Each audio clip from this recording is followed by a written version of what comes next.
All right, and hello again to everyone out there. Here is one final look at our about to be our second run with our 2008 Nissan Sentra. We've got her in the big pole barn of my father-in-law here. It is October the 8th today, and it is a chilly fall day. Apologize for the sniffles. I've got said every time it gets cold, my nose just runs. But you can see she is still a muddy mess. All we did, referring to from our first run, which, you know, I don't know. She got hot, I guess, and it just stalled out. I mean, I didn't take any damage. Again, it was so muddy. If you saw the post-run or the derby itself, that, you know, none of us could really get. I mean, even the guys that had kind of the better tires and really better cars, couldn't get better or good runs, really. You can't see I took a pretty good, I couldn't really defend myself. I mean, a couple times I was literally just spinning in a circle trying to keep my front wheels rather protected, but just no traction. It was such a swamp from all the rain, but got pressed in and angled in a little bit. If you see this guy over here is pretty much straight. And this one here you can see is not only leaning, it's rubbing the strut just a little, but it's also pinched in, but it still drives. And again, the next morning after she cooled down, didn't change anything. Just topped off the fluids. The coolant was a little low. I put more water in there. But this right here got pressed just a tiny bit into, again, that's the the coolant for the transmission. And the transmission's still full, so nothing to do there. And again, I just can't loop it, as I said in the first video, because it's bizarre. It runs across and then into the AC pump, right? And then it seems to cycle through there and then come into this. So I was just like, you know what, it is what it is. But a little rebar up front, you know, not much there. Again, I was a little bit low and he was a little bit high, so I got pressed in a little bit there. That's why that got pressed in. But otherwise up front, nothing different. Again, you can see everything's super muddy. Inside, nothing different except that wire that was running back here to the fuel, what is this, sensor, oxygen regulator, whatever this thing here is, that I wanted to pull off for this derby. I always, even if I run a stock tank, I unplug them, make sure the motor still runs fine. It's usually back here. This one was literally right here in the corner, right under here. And it got pressed into a little bit, but it was actually still there, completely intact, but the wire was running through there and then down to it. Well, I was able to unplug that wire, and I just clipped the different like air lines that run back to it, and I pulled that wire through, and then I'm going to do it right now here. Just zip tie those together and press the trunk a little bit up and in, try to hopefully, same thing back here, took the jack and got up under, trying to get it up just a little bit so in the first hit it rolls in.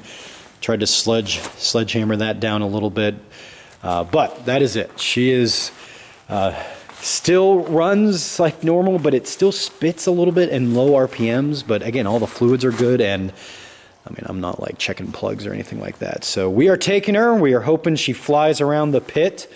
No rain. There was some rain last night. It's just going to be cold. But hoping she flies around the pit, at least to get some good licks, just go back and forth, hopefully across the pit. It's a longer pit at Venango where we're taking her, and have some fun. So she got a best paint, which is cool. You know, even still got the spiders and different stuff on there. So we'll see how she does. Hopefully have some fun. It is, regardless of her run, she is going to scrap after this, and our derby season is over. All right, and we are back here the day after the final derby of the year, at least for us. It's October 9th now. Last night was the derby. Great derby. Over 100 cars. Huge show. And as you can see, we had a car finish with its stick up. There's a reason why the stick's partly broke. I'm going to explain here. And there are 3 trophies. The best paint we got at Knox the week before. She got hot or whatever, stalled out, couldn't refire it. Took it back, and there were 16 cars in the 4-cylinder feature, and we were the winner. So we got a first place trophy, and then the other trophy, that is a 3rd place trophy, And that is for this car last night. It was actually a student that went to a school I taught in a couple years ago. They let anyone that, if your car wasn't running for the feature for the 6 cylinders, they had 23, I think, total. So they split them into 2 heats and then ran a feature. You could get somebody else's car if you wanted. And he asked me if he could run this. I said, yeah, sure, 20 bucks, take it. It still ran. I drove it in the trailer. I mean, it was pretty smashed up, but up front, it wasn't nearly as bad as it was here. The rebar was still there, just a little bit of the hood crimped down. I hit a little with the front, but not a ton. He ran it and got 3rd place. So crazy. He would have been 2nd, actually, if he kind of drove himself into the corner, and it was getting hot. And it was also really not running very, very hard. It was in limp mode, which is crazy. It was in limp mode for me. I'm going to talk about how it was a mess getting it started before the Derby. I didn't even know if I was going to get into the pit. But I ended up 3rd. He just missed 2nd.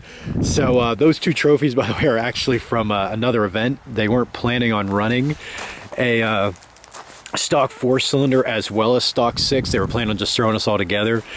But so those 2 trophies are just kind of there to symbolize and show what the car did. The trophy for my 1st place last night, they're gonna get maybe end of the week, beginning of next week. So yeah, pretty surprising. So as I said, got there, in the video before, so we didn't really do much. I looked at all the fluids, everything was good. This wheel was a little pressed in. She's really pressed in now. But couldn't figure out why I just said it must have just got hot. Well, got there, got it off the trailer, and you can see Oliver Ross, I believe it was, shout out to him, he smashed in the feature with his 6-cylinder into, he could have put, I don't ever want to tell Oliver what to do, but he puts that hard hitting this front axle here, he probably snaps it. Well, instead he put it in the door, and he did actually damage my battery box. But you want to put those hits into the front axle. You can see how it actually crimped down the bottom kind of flap, but not a big deal. That again was in the stock feature of the 6, but all my bolts are on the side, and the bottom, yeah, I don't believe the bottom, I didn't think it did last night, got damaged, so not a big deal there, just a little bit of press on the side.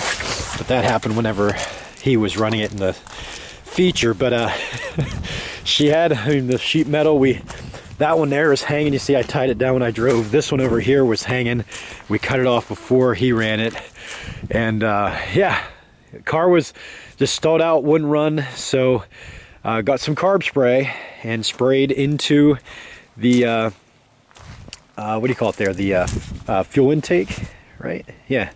That the air intake runs into, I'm sorry, fuel intake, the throttle body. And it started up and it ran, but it was in limp mode. And I was like, whatever. I'm like, just get into the pits and hopefully I get to take some shots before it dies out. And the thing kept running all the way onto the end. So pretty crazy. It was a great night. Not only did I have a lot of fun, it was a great show. You can see the back end here, pressed up that trunk a little bit, and she folded in, I mean, really perfect. And it, again, wasn't quite that beat up.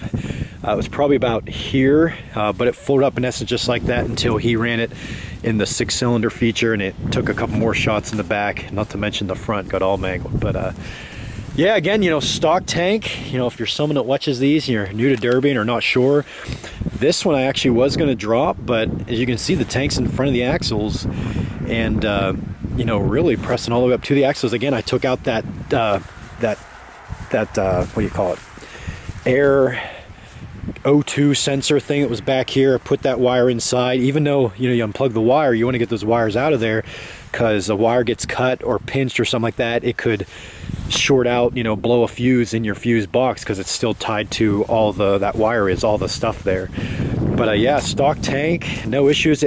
We thought maybe, I was talking with a couple guys, maybe it was the fuel, the stock fuel pump that was acting up, and that's why the car wouldn't quite start until you sprayed into the throttle body. But you can see how she pressed up there. But yeah, so we'll pop the hood here real quick and show underneath there. But it was a surprising good ride.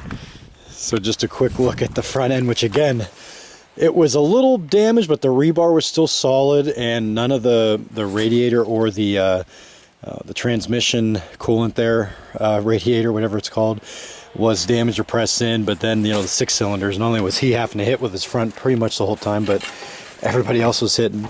But you can see how she's pressed all the way back in to the alternator as well as to the starter. You can see here the hose is crimped up, but I mean, again, you know, kind of tuck your wires up and back in and spray a little spray foam around them, because she's likely going to get pressed in, especially if you're running toward the end. Spray foam is cheap, and it definitely, I think, helps, especially protecting your wire. And you can see there my starter wire again. If you saw the earlier videos, just the one wire off the main positive starter. The other one there I didn't even need, but I didn't take it off. Ran into the positive terminal, touch it to it, and it started, because I don't know, when you have this simple setup, just splicing in these wires, running into your battery, that's all you need to kind of direct start it, because evidently I had a ground bad somewhere.